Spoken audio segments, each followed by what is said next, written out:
Another very common factor associated with binge eating is the fact that people actually mentally rehearse binge eating and install it almost like a piece of software, if you like, in their mind. And I'm sure you've heard of athletes using mental rehearsals. So when an athlete vividly imagines themselves performing their sport exactly the way that they want, it makes the messages in their nervous system much, much stronger. And so it makes those particular skills and behaviors automatic.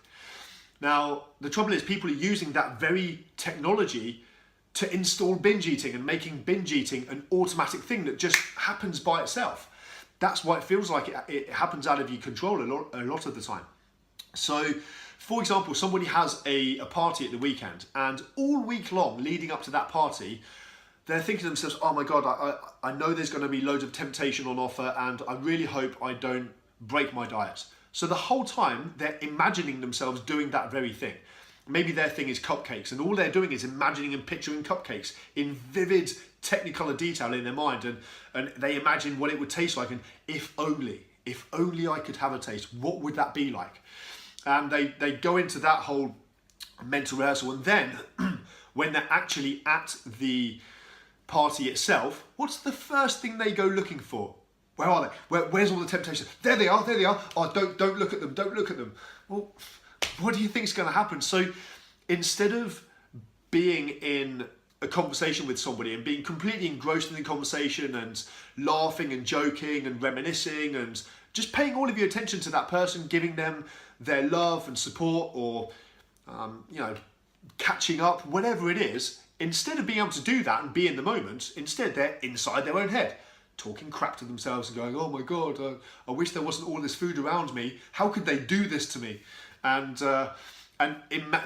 trying not to look at it, and they're constantly looking at it out the corner of their eye, and they're basically trying to use their willpower to force themselves not to do what they've programmed themselves to do. But of course, your imagination dominates your will. Willpower is a very weak thing because you have to constantly think about it. You have to concentrate on it, and eventually it gets exhausting. You buckle, you have a taste, and lo and behold, we're back to what we talked about in one of the other videos. All bets are off. I've ruined my diet. I might as well stuff my face, do whatever I want, and start again on Monday. So it's really important that you become aware that you get more of what you focus on.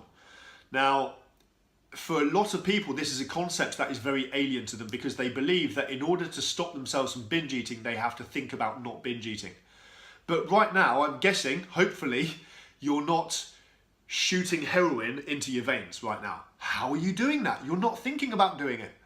You don't have to constantly go around the rest of your day forcing yourself, don't think about heroin, don't think about injecting it, because it doesn't even feature. So what does somebody who doesn't binge eat, what do they do? What do they think about? It doesn't even cross their mind. They're in the moment, focusing on what does matter instead. They're in that conversation.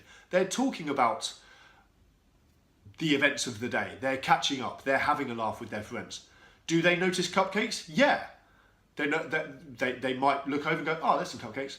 What were we talking about? They focus on what they can do, what they want to do, and what they want to be moving towards, as opposed to trying to stop themselves from doing what they don't want to do.